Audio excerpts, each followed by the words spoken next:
Le zéro déchet n'est aujourd'hui plus une tendance, mais bien un réel mode de vie. Et si ce sujet vous intéresse, restez avec nous, car nous recevons maintenant Maëva Ozen, qui a ouvert en novembre 2019 à Rouen, Contrepoids, une épicerie éco-responsable.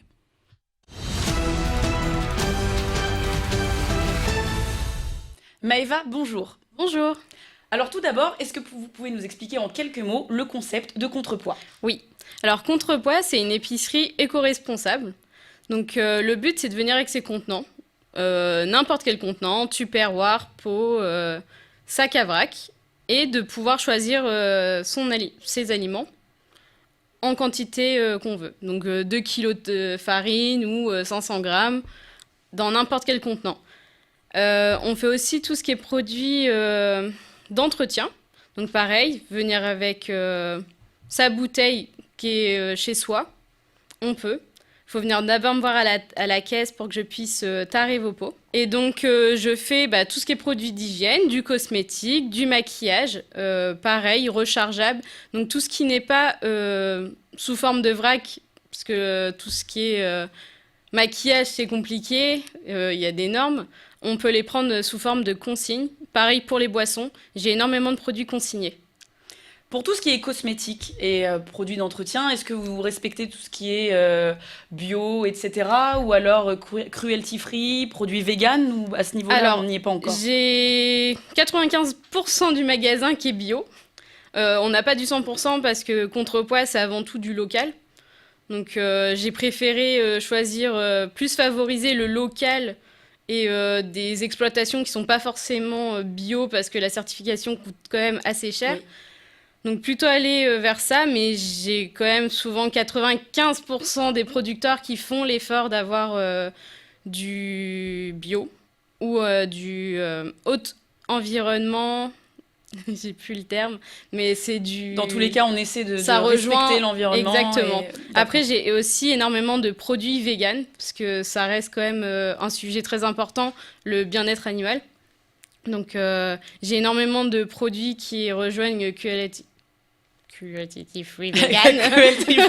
C'est horrible Quelque à dire, chose comme ce mot, ça. mais le vegan en tout cas, Oui. et le bien-être animal. Et si une personne vient chez vous et qu'elle n'a pas de contenant, comment fait-elle? Alors, j'en mets en vente.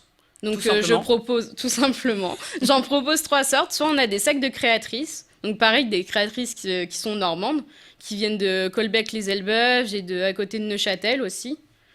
Donc ça reste quand même local, même si c'est pas dans Rouen même. Après, j'ai des bocaux en vente et je vends aussi des petits éco-packs. Donc c'est des petits cartons. L'avantage, c'est que c'est plus léger que des bocaux. Et ça s'emplit. Donc dans les cuisines d'étudiants ou des petits appartements rouennais, ça correspond plus. On a l'embarras du choix en tout cas. Exactement. Donc vous avez ouvert en novembre 2019. Où êtes-vous situé exactement à Rouen et quel accueil les Rouennais vous ont-ils réservé depuis votre ouverture? Alors, je suis située au 120 rue des Bons Enfants. Donc c'est vraiment côté place Cauchoise. Donc devant le grand arbre. Donc en plus, c'est un Sur la petit petite côté, place. vraiment une petite place. Ça fait vraiment petit quartier. C'est très sympathique. Et les Rouennais m'ont accueilli vraiment. En fait, j'ai déjà énormément de clients qui consommaient déjà en vrac. Donc on les a juste rapprochés de chez eux. Ce qui est mieux, parce que c'est vrai que le vrac, c'est quand même toute une organisation. Donc, Pour se déplacer, ramener tous ces exactement, bocaux. penser à ramener ses bocaux. Donc c'est un mode de fonctionnement vraiment totalement différent de je vais au supermarché et je commande ou je prends directement mon paquet et point.